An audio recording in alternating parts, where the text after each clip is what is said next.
Hello everyone, आज date है 12 अगस्त 2022 और द हिंदू न्यूज एनालिसिस में आपका स्वागत है। इस वीडियो में हम द हिंदू की इंपॉर्टेंट न्यूज़ को एग्जाम के पॉइंट ऑफ व्यू से डिस्कस करेंगे। नीचे डिस्क्रिप्शन बॉक्स में Telegram channel Volcano IAS academy का लिंक दिया हुआ है। आप Telegram channel Volcano IAS academy के साथ में जुड़ सकते हैं।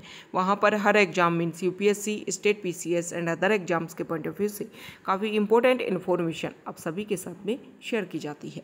तो चलो स्टार्ट करते हैं। वीडियो को स्टार्ट करेंगे एक ज्योग्राफिकल मैप क्वेश्चन के साथ में। और आज आपका क्वेश्चन ये है कि पेरियार रिवर को आपको मैप में व्यू करना है, फिर इससे रिलेटेड हर इंपॉर्टेंट फैक्ट्स को एंड इन्फॉर्मेशन को कमेंट बॉक्स में टाइप करना है। द हिंदू को डिस्कस करने से पहले एक इम्पोर्टेंट इन्फॉर्मेशन आप सभी के साथ में हम शेयर कर लेते हैं। वो एस्पायरेंट जिनका टारगेट 2023 यूपीएससी है, वो हमारे मेंटोरशिप प्रोग्राम के साथ में जुड़ सकते हैं। हमारे जो मेंटोरशिप प्रोग्राम है, इसमें हमारे जो मेंटोर हैं वो आपको डेली बेसिस पर टारगेट देंगे। डेली बेसिस पर जो टारगेट होगा उसमें आपका स्टैटिक पार्ट जो है उसको भी कवर करवाया जाएगा, साथ में जो आपके करंट अफेयर्स हैं उनको भी कवर करवाई जाएंगी। इनके बेसिस पर आपको डेली बेसिस पर कुछ टॉपिक दिए जाते हैं। उन टॉपिक को फिर इवनिंग में उनके जो क्वेश्चंस हैं वो प्रीलिम्स के पॉइंट ऑफ व्यू से और मेंस के पॉइंट ऑफ व्यू से आपके लिए अपलोड किए जाते हैं। इससे आपको पता ये लगेगा कि प्रीलिम्स में किस तरीके के क्वेश्चन पूछे जाते हैं और मेंस में किस तरीके के क्वेश्चन पूछे जाते हैं। मीन्स प्रीलिम्स और मेंस की इंटीग्रेटेड फॉर्म में यहाँ पर आपकी प्रिपरेशन करवाई जाती है। ओके, तो आप हमारे इस मेंटरशिप प्रोग्राम से जुड़ने के लिए हमारी वेबसाइट है volcanoias.com, वहाँ पर भी जाकर के विजिट कर सकते हैं। और डिस्क्रिप्शन बॉक्स में भी इसका जो लिंक है वो आपको प्रोवाइड करवा दिया जाएगा। इसके जो और भी बेसिक फीचर्स हैं उनको आप जाकर के व्यू कर सकते हो। हमारे जो मेंटोर हैं वो डेली बेसिस पर आपसे 1-to-1 कॉल पर भी आपसे जॉइंट होते हैं, आपसे कन्वर्सेशन करते हैं, आपकी जो भी हर्डल्स हैं, जो भी इश्यूज हैं उनको सोल्व करने की कोशिश करते हैं और आपको एक प्रॉपर गाइडेंस यहाँ पर अवेलेबल करवाया जाता है, जिससे आपका जो यूपीएससी का टारगेट है वो काफ़ी इजी वे में आप उसको अचीव कर सकते हैं। एक बात मैं श्योर आपसे कह सकती हूँ कि जितना हार्डवर्क, जितना मेहनत हमारे जो मेंटोर कर रहे हैं, इतने साथ में अगर आपने उन टॉपिक को कवर करने में, आपके सिलेबस को कवर करने में कंप्लीट कर लिया तो आपका जो 2023 का जो टारगेट है वो काफ़ी ईजीली आपके लिए अचीवेबल हो जाएगा। इसके अलावा एक इम्पोर्टेंट इन्फॉर्मेशन ये है कि बहुत सारे कमेंट इस तरीके के देखने को मिल रहे हैं कि जो हमारा ओल्ड फॉर्मेट था द हिंदू एनालिसिस का, उसी में हम इसको कंप्लीट करें। देखो, कुछ टेक्निकल इश्यूज हैं जिसकी वजह से हम उस ओल्ड फॉर्मेट में इसको रेगुलर नहीं कर पा रहे हैं। जल्दी हम कोशिश कर रहे हैं कि जो भी इश्यूज हैं उनको सोल्व कर लिया जाए और जो हमारा ओल्ड फॉर्मेट है उसी में हम आपके लिए वीडियो अपलोड करें, क्योंकि आपके लिए जो चीज़ें बेनिफिट हैं उसी के अकॉर्डिंग वोल्केनो अकेडमी जो है वो काम करता है। जल्द ही हम हमारे ओल्ड फॉर्मेट में अपने आप को ट्रांसफ़र करेंगे। तो जो भी बेसिक इन्फॉर्मेशन जो भी हम चाहते हैं, एक तो मेजर जो इशू है वो स्टूडेंट्स को ये देखने को मिल रहा है कि जो भी हम मैप बेस्ड क्वेश्चन डिस्कस करते थे स्टार्टिंग में, उसके लिए आपको प्रॉब्लम क्रिएट हो रही है।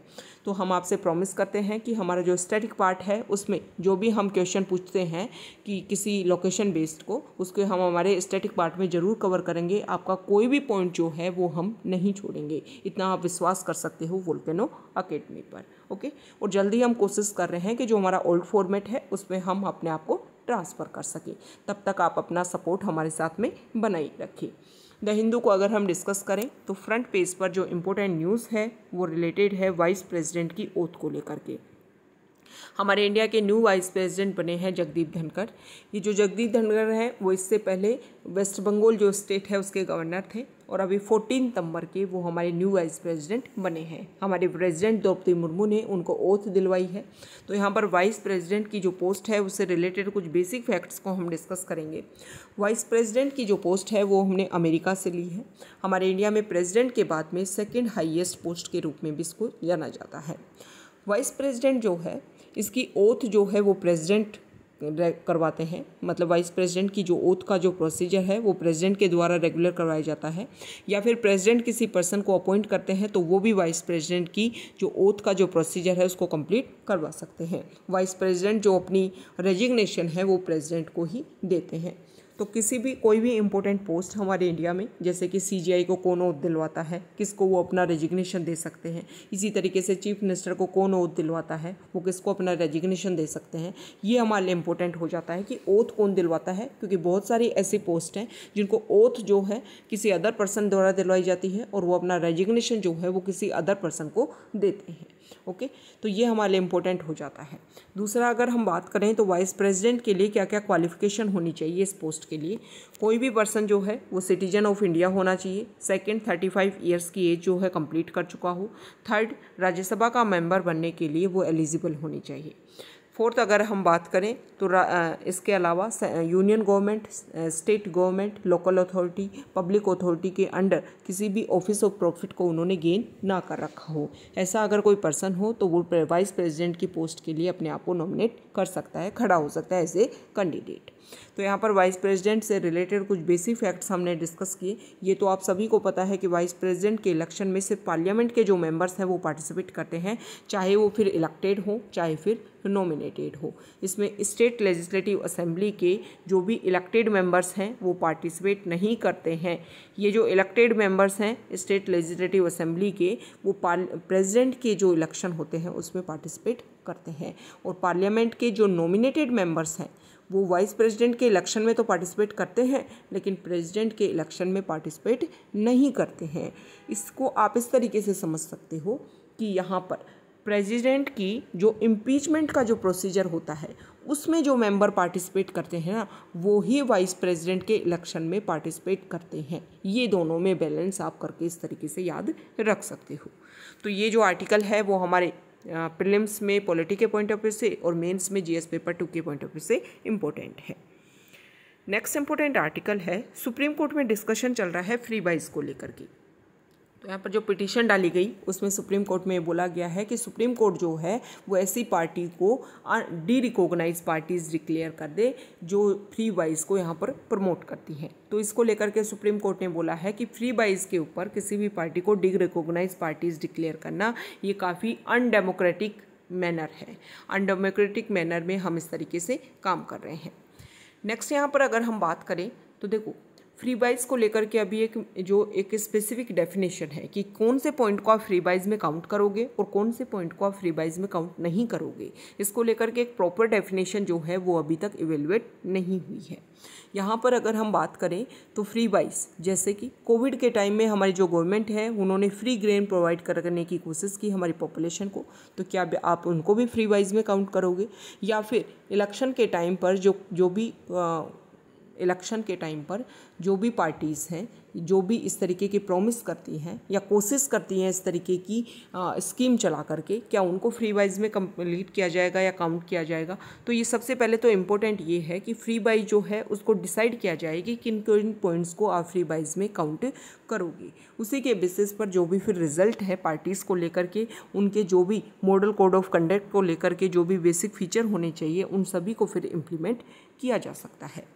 नेक्स्ट इम्पोर्टेंट आर्टिकल है, हमारा जो इंडिया है वो यूएस के साथ में मिलकर के कोशिश कर रहा है कि कुछ टेररिस्ट जो हैं उनको यहाँ पर रेगुलेट करने की कोशिश की जाए, उनके ऊपर रिस्ट्रिक्शन लगाया जाए, उनको इंटरनेशनल लेवल पर यहाँ पर रिस्ट्रिक्टेड जोन में डिक्लेयर किया जाए ताकि जो टेररिस्ट एक्टिविटीज़ हैं या जो टेररिज्म एक्टिविटीज़ हैं उनको काउंटर किया जा सके। तो यहाँ पर इंडिया और यूएस ने मिलकर के आसूफ, यहाँ देखिए रऊफ असगर जो है, ये रऊफ असगर कौन है? तो जैश-ए-मोहम्मद के चीफ हैं मसूद अजहर, उनके भाई है रऊफ असगर। ये रऊफ असगर जो हैं उन्होंने हमारे इंडिया में कुछ टेररिस्ट एक्टिविटी जैसे कि एरोप्लेन हाईजैक हुआ था 1999 में, इसमें इनका इम्पोर्टेंट रोल था। इसके अलावा अगर हम बात करें हमारे इंडिया में पार्लियामेंट अटैक के लेकर के, पुलवामा अटैक को लेकर के जो भी टेररिस्ट एक्टिविटीज़ हुई उनमें इनका रोल था। तो उसी को काउंटर करने के लिए इंडिया चाहता है कि इस तरीके के जो टेररिस्ट हैं उनको बैन किया जाए ताकि जो टेररिज्म एक्टिविटीज़ हैं उनको भी रोका जा सके। कल भी इंडिया की तरफ से स्टेटमेंट था कि चाइना, पाकिस्तान और अफगानिस्तान ऐसे कंट्रीज़ हैं जो टेररिज्म को लेकर के डबल स्टैंडर्ड को फॉलो करते हैं। मीन्स वो एक तरफ बोलेंगे कि हम टेररिज्म को प्रमोट नहीं कर रहे हैं, उनको रेगुलेट करने के लिए काम कर रहे हैं, और दूसरी तरफ अगर हम देखें तो उन्हीं टेररिस्ट ग्रुप्स को और उन्हीं टेररिस्ट को अपने यहाँ पर स्थान देते हैं, अपने यहाँ पर प्लेस देते हैं। देखो चाइना जो है वो इनडायरेक्टली यहाँ पर प्रमोट करने की कोशिश करता है, क्योंकि जब इंडिया ने कोशिश की है कि इस तरीके के टेररिस्ट को बैन किया जाए वर्ल्ड लेवल पर, तो चाइना ने अपने यहाँ पर अपोज करने की कोशिश करी है। और सेम इसी तरीके का प्रोसीजर अभी चाइना ने अपना है रऊफ असगर को लेकर के। यूनाइटेड नेशन सिक्योरिटी काउंसिल के 15 मेंबर्स में से जो 14 मेंबर्स हैं, 5 तो यहाँ पर आप सभी को पता है परमानेंट मेंबर होते हैं और 10 मेंबर जो हैं वो हर 2 साल के लिए यहाँ पर अपॉइंट किए जाते हैं। तो इनमें से 14 मेंबर्स ने एक तरीके से सपोर्ट किया है किस तरीके के जो टेररिस्ट हैं उनको यहाँ पर काउंटर किया जा सके, लेकिन चाइना ने यहाँ पर अपोज किया है। ओके, तो अभी ऐसा चाइना का पहली बार स्टैंड देखने को नहीं मिला है। इससे पहले भी चाइना ने अपनी कोशिश की, जब इंडिया ने पहले भी जो टेररिस्ट ग्रुप हैं उनको इस तरीके से काउंटर करने की कोशिश की थी। ओके, नेक्स्ट इंपॉर्टेंट आर्टिकल है एडिटोरियल पेज पर। देखो, एडिटोरियल पेज पर जो आर्टिकल आया है उसमें बताया गया है कि अभी रीजनल लैंग्वेज में जो हमारी स्टडीज़ है उसके बारे में प्रमोट करने की बात की गई है। तो जो हमारा एडिटोरियल पेज है यहाँ पर वो जो पेज है वो आपको शो नहीं हो रहा, जल्दी आपको अपलोड कर दिया जाएगा। तो उस आर्टिकल में बताया गया है कि देखो जो हमारी रीजनल लैंग्वेज में जो स्टडीज़ है क्या होनी चाहिए, मेडिसिन में, लॉ में, या फिर हम टेक्नोलॉजी इंजीनियरिंग जो एरिया है उन सभी में। तो अभी कुछ टाइम पहले जो हमारे होम मिनिस्टर हैं उन्होंने डिक्लेयर किया है कि लॉ, मेडिसिन और इंजीनियरिंग इन सभी में भी जो हमारी लोकल लैंग्वेज है उनको प्रमोट किया जाएगा। तो हमारे एडिटोरियल पेज पर 2 पर्सन से क्वेश्चनिंग करते हुए उसका आंसर लेने की कोशिश की है। तो दोनों पर्सन ने यहाँ पर बात रखी है कि देखो मेडिसिन लाइन में लोकल लैंग्वेज का काफ़ी अच्छा बेनिफिट यहाँ पर देखने को मिलेगा, लेकिन उन्होंने कुछ पॉइंट के ऊपर यहाँ पर इशू भी क्रिएट किए हैं कि कुछ ऐसी टर्मिनोलॉजी जिनको हमें डेवलप करना होगा लोकल लैंग्वेज में, तभी जा कर के हम लोकल लैंग्वेज में जो मेडिसिन सब्जेक्ट है उसको प्रमोट कर पाएंगे। दूसरा, अगर हम यहाँ पर बात करें तो उन्होंने बोला है कि डॉक्टर और पेशेंट के बीच में जो गैप होता है एक लैंग्वेज की वजह से, वो काफ़ी ज़्यादा हम फिल कर पाएंगे, जिसकी वजह से काफ़ी ज़्यादा जो इश्यूज हैं उनको भी हम इजीली सॉल्व कर पाएंगे। यहाँ पर जो नेक्स्ट आर्टिकल है वो क्रिमिनल प्रोसीजर आइडेंटिफिकेशन एक्ट 2022 जो है वो लाया गया है। अब इसमें कुछ इशू हैं, पहले का जो हमारा एक्ट था और अभी का जो एक्ट है उनमें क्या क्या इश्यूज हैं। सबसे पहले तो हम बात करें 1920 का previous identification of prisoners act 1920, और यहाँ पर बताया गया है क्रिमिनल प्रोसीजर आइडेंटिफिकेशन एक्ट 2022।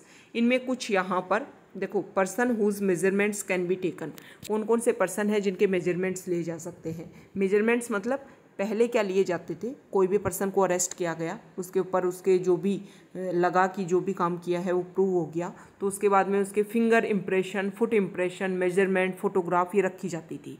अब इसमें 2022 वाला जो है नया एक्ट है इसमें इसको बढ़ा दिया गया है। अब इसमें finger impression, palm print impression, footprint impression, photograph, iris and retina scan, physical biological sample, their analysis, behavioural attributes including signature, handwriting or any other examination refer to in section 53 or section 53A of the CRPC 1973। Okay, तो यहाँ पर ये बताया गया है कि इन सब चीज़ों में क्या किया जाएगा, आपके जो मेजरमेंट्स है वो ये सारी चीज़ें अब ली जाएंगी। नए एक्ट के अंडर ये बातें बताई गई हैं। अब जो मेजरमेंट्स लिए गए हैं उनका डिस्ट्रक्शन जो है वो कब कर दिया जाएगा, in case of acquittal, discharge or release if not previously convicted of any offence punishable with rigorous imprisonment of 1 year or upwards. मतलब आपके मान लो किसी को अरेस्ट किया गया, उसके जो मेजरमेंट्स है वो ले लिए गए, लेकिन 1 साल से ज़्यादा उसको सज़ा नहीं हुई, या फिर जिसमें अरेस्ट किया गया था उसमें उसको रिलीज़ कर दिया गया, तो उनके जो भी मेजरमेंट्स लिए गए थे उनको डिस्ट्रॉय कर दिए जाते थे पहले वाले में। और अब क्या होएगा, in case of acquittal, discharge or release if not previously convicted of any offence punishable with rigorous imprisonment of any term for convicts records are to be destroyed from 75 years of collection. मतलब 75 year के लिए collect किया जाएगा। तो इस article में right to privacy जो है उसके बारे में भी बोला गया है कि इतने लंबे टाइम तक कलेक्ट करना, इस तरीके से जो भी आप इंफॉर्मेशन ले रहे हो, एक बेसिक जो क्राइम हुआ है उसमें भी आप इतनी इन्फॉर्मेशन ले रहे हो, मतलब राइट टू प्राइवेसी को लेकर के आप यहाँ पर जो है जो एक फंडामेंटल राइट डिक्लेयर किया गया था उसको वायलेट करने की कोशिश की जा रही है। यहाँ पर ये भी बताया गया है कि कौन कौन से पर्सन के जो मेजरमेंट्स है वो लिए जाते हैं। तो पहले यहाँ पर ये था, यहाँ पर अगर हम देखें ये वाला जो है वो पहले 1920 का जो एक्ट है उसमें था कि कोई भी इम्प्रिजनमेंट अगर 1 साल या उससे ज़्यादा की होती है। इसके अलावा अगर हम बात करें तो अगर किसी पर्सन को पनिशेबल ऑफेंस के लिए अरेस्ट किया जाता है, यदि मजिस्ट्रेट जो है वो मेजरमेंट लेने के लिए डायरेक्शन देता है इसके बेसिस पर, और सीआरपीसी के बेसिस पर अगर गुड बिहेवियर है किसी पर्सन का, तो अगर उसको सिक्योरिटी के बेसिस पर ऑर्डर किया जाता है तो यहाँ पर ये सारी चीज़ें जो हैं वो ली जा सकती हैं। अभी नई एक्ट में ये बोला गया है कि किसी भी लॉ के अंडर अगर कोई पनिशेबल ऑफेंस किया है, ओके, कन्विक्टेड है, अगर उसका दोष सिद्ध हो जाता है, प्रूफ हो जाता है और उसको पनिशेबल ऑफेंस उसने किया है, तो उसके मेजरमेंट लिए जा सकते हैं। मतलब किसी भी नॉर्मल से नॉर्मल क्राइम के लिए भी जो है वो आपके जो मेजरमेंट्स है वो लिए जा सकते हैं। अगर किसी पर्सन को अरेस्ट किया गया है और पनिशेबल है किसी लॉ के अंडर जो भी ऑफेंस उन्होंने किया है, तो और if detained under preventive detention law, preventive detention law के अंडर भी अगर किसी को अरेस्ट किया है तो भी उसके मेजरमेंट्स लिए जा सकते हैं। यदि मजिस्ट्रेट जो है वो डायरेक्शन देता है कि हमें इन्वेस्टिगेशन करना है उस प्रोसीडिंग्स के लिए, या फिर सीआरपीसी के अंडर कुछ लॉज हैं जो हैं उनको कंप्लीट करने के लिए, इन सभी के लिए हमें जो है वो मेजरमेंट्स लेने पड़ सकते हैं, तो लिए जा सकते हैं। There is no requirement for the person to have been arrested in connection with the proceedings previously. Okay? तो ये कुछ नई चीज़ें इनपुट की गई हैं जिनके बेसिस पर ये बोला जा रहा है कि इस तरीके से अगर हमने डाटा कलेक्ट किए हर पर्सन के, तो बहुत सारे डाटा हमारे पास में हो जाएंगे। उनको हम किस तरीके से स्टोर करेंगे इसके बारे में एक कंप्लीट जो आउटफिकेशन है वो होना चाहिए। ओके, तो यहाँ पर ये बताया गया है। इस आर्टिकल में कुछ ऐसे इश्यूज भी हैं, कंसर्न भी हैं इस लेजिस्लेशन को लेकर के। एक तो किस तरीके से सिक्योर किया जाएगा इनके बारे में। दूसरे प्रॉब्लम ये है कि एक माइनर केसेस में भी अगर इस तरीके की जो स्ट्रक्चर हैं उनको अगर हम सिक्योर करते हैं तो काफ़ी ज़्यादा जो एक बर्डन है वो क्रिएट हो जाएगा गवर्नमेंट के पास में। ओके, तो ये कुछ अभी प्रेजेंट टाइम में, पहले क्या था कि पहले कुछ क्राइम का क्राइटेरिया डिसाइड थे, उसी के बेसिस पर मेजरमेंट लिए जा रहे थे, और अभी किसी भी क्राइम के बेसिस पर जो मेजरमेंट्स हैं वो लिए जा सकते हैं, जिसको लेकर के यहाँ पर अपोजिशन पार्टी जो हैं उन्होंने अपोज किया है कि इस एक्ट में ये सारी चेंजेस जो होने ही चाहिए। नेक्स्ट यहाँ पर जो आर्टिकल है, देखो, गुलिरेमो रियोस जो हैं वो न्यू लीडर बन गए हैं किसके, UNMOGIP की। अब ये UNMOGIP क्या है, तो यहाँ पर अगर हम बात करें तो UNMOGIP की बात करें तो United nation military observer group in India and Pakistan. Okay, तो यूनाइटेड नेशन सिक्योरिटी जनरल ने यहाँ पर अनाउंस किया है और न्यू हेड जो है वो इस ग्रुप के अपॉइंट कर दिए गए हैं। ये जो न्यू हेड हैं वो अर्जेंटीना कंट्री से बिलोंग करते हैं। इस आर्टिकल में बताया गया है कि अर्जेंटीना जो कंट्री है उसके साथ में प्रेजेंट टाइम में इंडिया के रिलेशन जो है वो काफ़ी बेनिफिशियल और काफ़ी अच्छे लेवल पर देखने को मिल रहे हैं। अर्जेंटीना जो कंट्री है वो हमारा जो साउथ अमेरिका जो कॉन्टिनेंट है, साउथ अमेरिका कॉन्टिनेंट जो है वहाँ पर लोकेटेड है, और यहाँ पर फॉकलैंड आइलैंड्स हैं। फॉकलैंड आइलैंड्स के ऊपर यूके जो है वो अपना क्लेम करता है कि मेरी कॉलोनी है, और अर्जेंटीना जो है वो इस एरिया को लेकर के अपना क्लेम करता है। प्रेजेंट टाइम में न्यूज़ में भी रहा था, और यहाँ पर अर्जेंटीना के जो ऑफिशियल हैं जिनकी इंडिया में विजिट देखने को मिली, उन्होंने भी एक क्लेम किया था कि इंडिया यहाँ पर सपोर्ट करने की कोशिश करे। इंडिया ने अपना अश्योर भी किया था कि इंडिया सपोर्ट करेगा। तो इस आर्टिकल में बताया गया है कि अगर इस पॉइंट के ऊपर से देखें तो प्रेजेंट टाइम में इंडिया और अर्जेंटीना जो है उनके रिलेशन काफ़ी बेहतरीन है, और यहाँ पर अगर दोनों कंट्रीज़ के रिलेशन बेहतरीन है तो ये जो ये ऑर्गेनाइजेशन में जो उनका हेड बनाया गया है हो सकता है यहाँ पर इंडिया को बेनिफिशियल देखने को मिले। देखो, जनवरी 1948 में जो यूनाइटेड नेशन सिक्योरिटी काउंसिल ने रेजोल्यूशन 39 पास किया, उसी के बेसिस पर ये United nation military observer group in India and Pakistan जो है वो इमर्ज होकर के आया था। टाइम टू टाइम जो है यहाँ पर हेड बनाए जाते हैं ताकि इंडिया और पाकिस्तान के बीच में जो सीज फायर इशू है उन सभी को रेगुलेट किया जा सके। ओके, नेक्स्ट इंपॉर्टेंट आर्टिकल है, यहाँ पर इंडिया और बांग्लादेश जो है उन्होंने अपने जो भी डिफेंस रिलेशन है उनको लेकर के मीटिंग की, और इसमें क्या क्या रिव्यू किया जा सकता है, किस तरीके से दोनों कंट्री जो हैं वो अपने एक दूसरे कंट्री के बेनिफिट के लिए काम कर सकती हैं, उन सभी के बारे में यहाँ पर फोकस किया गया है। यहाँ पर ये बताया गया है कि इंडिया जो है वो अफगानिस्तान को बहुत सारा सपोर्ट करेगा अदर पॉइंट्स को लेकर के, जैसे कि $500 मिलियन का भी लाइन ऑफ क्रेडिट को एक्सटेंड करने की बात रखी है इंडिया ने डिफेंस आइटम्स को लेकर के, और भी अदर पॉइंट्स हैं जिनके ऊपर इंडिया जो है वो कोलैबोरेशन लेकर के आएगा और बायलैटरल जो रिलेशंस हैं उनको मेंटेन करने की कोशिश करेगा। देखो, यहाँ पर जो आर्टिकल है, हमारे जो चीफ इलेक्शन कमिश्नर हैं राजीव कुमार, उन्होंने ये बोला कि इंटरनेशनल एजेंसी के द्वारा डेमोक्रेसी को लेकर के जो रैंकिंग निकाली जाती है उसको लेकर के लोकल कंटेक्स्ट में लेकर के उसको रिव्यू करने की ज़रूरत होती है।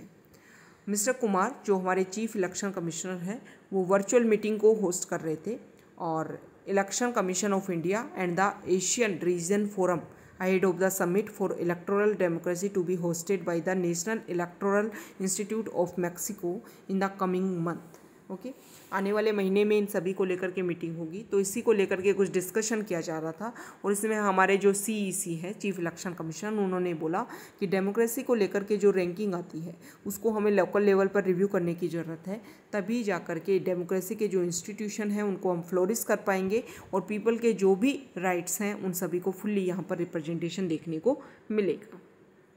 नेक्स्ट इम्पोर्टेंट आर्टिकल है,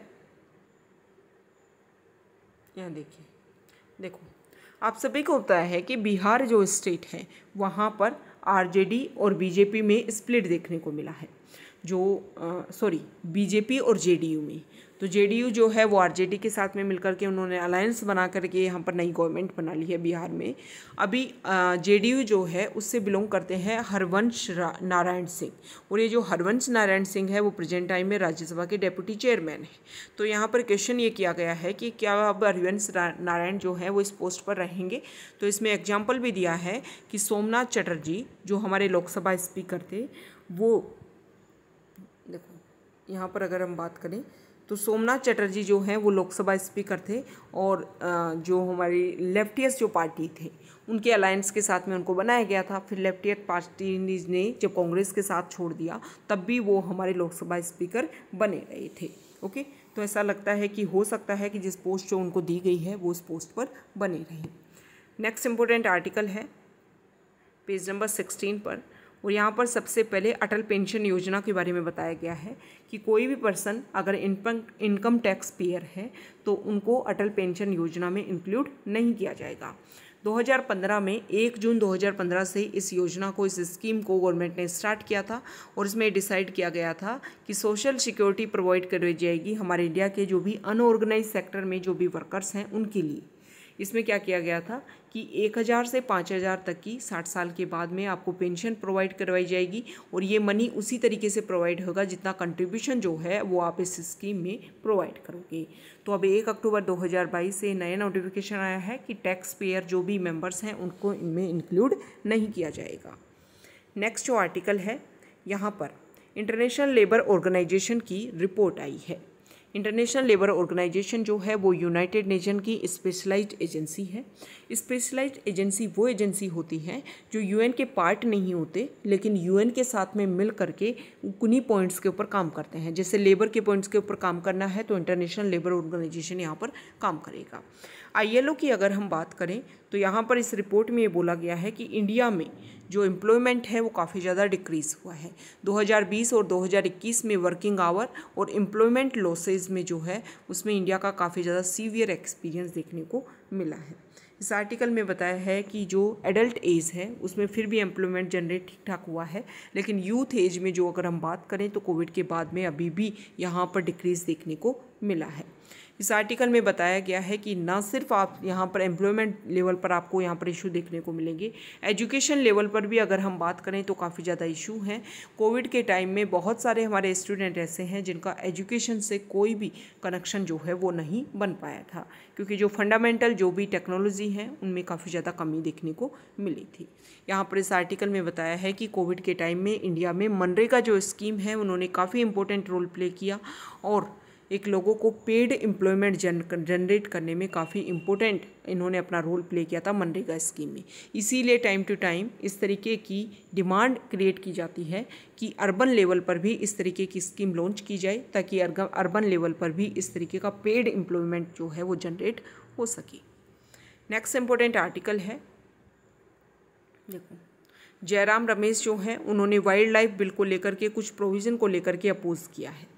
ये जो जयराम रमेश जो हैं वो प्रेजेंट टाइम में wild life and climate change की स्टैंडिंग कमेटी जो है उसके चेयरमैन के रूप में प्रेजेंट कर रहे हैं। तो उन्होंने बोला है कि जो नया बिल है वो एक तरीके से अलाउ कर रहा है transfer and transport for a religious और एनी अदर पर्पज, मतलब किसी भी स्पीसीज को आप रिलीजियस के पॉइंट ऑफ व्यू से कैप्चर कर सकते हो और उसको एक जगह से दूसरी जगह पे भेज सकते हो, और अदर पर्पज को भी यहाँ पर इंक्लूड किया गया है।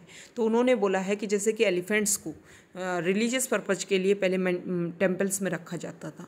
इसके अलावा भी आपने अदर पर्पज़ के लिए भी इससे वो किया है। तो जो हमारे बेसिक प्रोविज़न था वाइल्ड लाइफ प्रोटेक्शन एक्ट 1972, उसके प्रोविजंस को वायलेट करने की यहाँ पर कोशिश की जा रही है।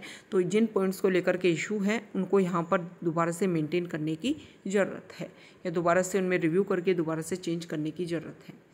चाइना में एक म्यूज़ियम बनाया जा रहा है, और ये जो म्यूज़ियम है इसमें 1962 का वॉर और गालवान वैली 2020 में जो इशू हुआ इंडिया और चाइना के बीच में, उसको भी यहाँ पर जो क्लैशेस देखने को मिला गालवान वैली में, उसको भी यहाँ पर शो किया जाएगा। नेक्स्ट यहाँ पर ताइवान ने अपनी तरफ से स्टेटमेंट दिया है कि चाइना ने जो मिलिट्री ड्रिल्स स्टार्ट की थी वो अभी तक भी बनी हुई है, और ताइवान को यहाँ पर सिक्योरिटी जो इश्यूज हैं वो देखने को मिल रहे हैं। 2016 से ताइवान में ये डिमांड चल रही है कि उनको इंडिपेंडेंट और चाइना जो वन चाइना पॉलिसी के लिए डिक्लेयर करता है उससे बाहर रह करके अपनी इंडिपेंडेंट जो पोजीशन जो है उसको मेंटेन करना है, और अपने आप को इंडिपेंडेंट कंट्री के रूप में मेंटेन करना है। इसी के बेसिस पर अभी यूएस की यहाँ पर कुछ विजिट हुई, जिसको लेकर के चाइना ने इशू क्रिएट किया कि वन चाइना जो पॉलिसी है उसको यहाँ पर वायलेट करने की कोशिश की जा रही है। हालांकि हमारे इंडिया के जो रीजनल कंट्रीज़ हैं उन्होंने सपोर्ट किया, जैसे कि बांग्लादेश, उन्होंने स्टेटमेंट दिया कि हम वन चाइना पॉलिसी को फॉलो करते हैं। दूसरा यहाँ पर जो नेक्स्ट इंपॉर्टेंट आर्टिकल है, चाइना जो है वो नेपाल को $118 मिलियन का असिस्टेंस दे रहा है। ओके, इसको लेकर के मीटिंग हुई है चाइना और नेपाल के बीच में, कुछ प्रोजेक्ट्स को लेकर के यहाँ पर ये जो मनी है वो दिया जाएगा। इसके अलावा अगर हम बात करें तो देखो सारी जो एक्टिविटी है वहाँ पर कुछ कंस्ट्रक्शन एक्टिविटी होंगी, और भी अदर प्रोजेक्ट्स होंगे, उन सभी में ये जो है वो असिस्टेंस देने की कोशिश की जाएगी। यहाँ पर कुछ टाइम पहले चाइना ने अपने कंसर्न क्रिएट किए थे जब Nepal parliament ratification on the continuous US fund $500 million millennium challenge. Okay, तो यूएस ने यहाँ पर सपोर्ट करने की बात की थी, तो चाइना ने यहाँ पर इम्पोर्टेंट स्टेटमेंट दिया था कि नेपाल को इस तरीके का जो असिस्टेंस दिया जा रहा है वो गलत है। ओके, तो अब यहाँ पर चाइना क्या कर रहा है, इस तरीके का असिस्टेंस दे करके चाइना इस तरीके की जो अपनी इकोनॉमिक डेप्थ पॉलिसी है उसको फॉलो कर रहा है। अदर कंट्रीज़ को अपने यहाँ पर मनी इन्वेस्ट करने की कोशिश करता है, फिर वहाँ पर जब मनी वापस नहीं किया जाता है तो वहाँ के जो रिसोर्सेज हैं, वहाँ के जो इम्पोर्टेंट इंफ्रास्ट्रक्चर हैं, उनके ऊपर अपना जो भी रोल है, जो भी अपना इम्प्लीमेंटेशन वो करता है। जैसे कि हम श्रीलंका की बात करें तो श्रीलंका में पहले असिस्टेंस दिया गया, फिर वहाँ पर जब श्रीलंका रीपे करने के लिए एलिजिबल नहीं था तो हम्बनटोटा पोर्ट को 99 ईयर्स के लिए लीज पर ले लिया गया कि आप मनी नहीं दे रहे हो, 99 ईयर्स के लिए हम्बनटोटा पोर्ट आप हमें दे दीजिए। और इसी को लेकर के वहाँ पर अभी एक प्रेजेंट टाइम में शिप जो है वो अपने आप को शिफ्ट करने वाली है। उसी को लेकर के इंडिया ने भी बात रखी है कि शिफ्ट को रोका जाए, इस शिप को रोका जाए, क्योंकि इसकी वजह से रीजनल इकोनॉमिक सिक्योरिटी बेसिस जो इश्यूज हैं वो इंडिया के लिए क्रिएट हो सकते हैं। तो ये आज का हमारा द हिंदू न्यूज़पेपर का डिस्कशन था। एक इम्पोर्टेंट न्यूज़ हो रहा है और ये रिलेटेड है कि चाइना में जो नया एक वायरस देखने को मिला है, लंगिया वायरस, और ये जो लंगिया वायरस है वो ह्यूमन टू ह्यूमन इसका जो सर्कुलेशन है वो भी देखने को मिल रहा है, और इसमें 35 ह्यूमन जो है वो चाइना में इन्फेक्टेड भी हो गए हैं। तो हो सकता है कि इसकी वजह से there is no evidence of human to human transmission.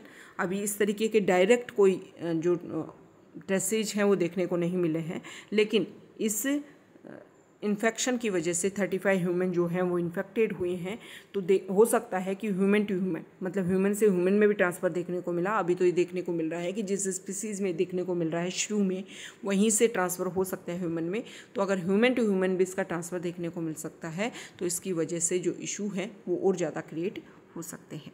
Okay, यहाँ पर ये बताया गया है कि ये जो वायरस है इसको यहाँ देखिए लंगिया वायरस या लेप वी के नाम से भी जाना जाता है। पेशेंट जो हैं वो इसमें रिपोर्ट्स जो हैं जो कोविड के टाइम में जैसे कफ है, फीवर है, फैटिग्यू है, हेडेक है, ये सब भी कुछ इसमें भी देखने को मिल रहा है। इसमें जो कुछ लोग हैं उसमें जो ब्लड सेल हैं वो अबनॉर्मलिटीज़ देखने को मिल रही हैं ब्लड सेल में। इम्पेयर्ड लीवर, किडनी फंक्शंस, मतलब ये सारी किडनी और लीवर जो हैं वो भी इफेक्ट इसमें देखने को मिल रहा है।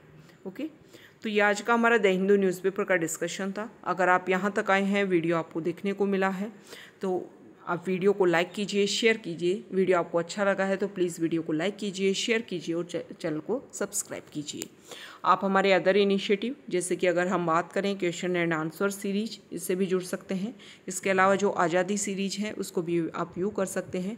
जब भी आपको लगता है कि आप मॉडर्न इंडियन हिस्ट्री को आपको कवर करना है तो आप हमारी आज़ादी सीरीज को व्यू कर सकते हो। इसमें मॉडर्न इंडियन हिस्ट्री की स्पेसिफिक जो हमारे फ्रीडम मूवमेंट से रिलेटेड जो भी न्यूज़ रही या जो भी हमारे इंपॉर्टेंट लीडर्स रहे उनसे रिलेटेड सभी न्यूज़ को यहाँ पर क्वेश्चन के बेसिस पर आपको कवर करवा दिया जा रहा है।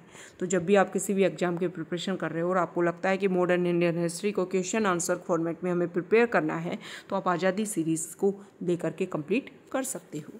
Okay, thank you.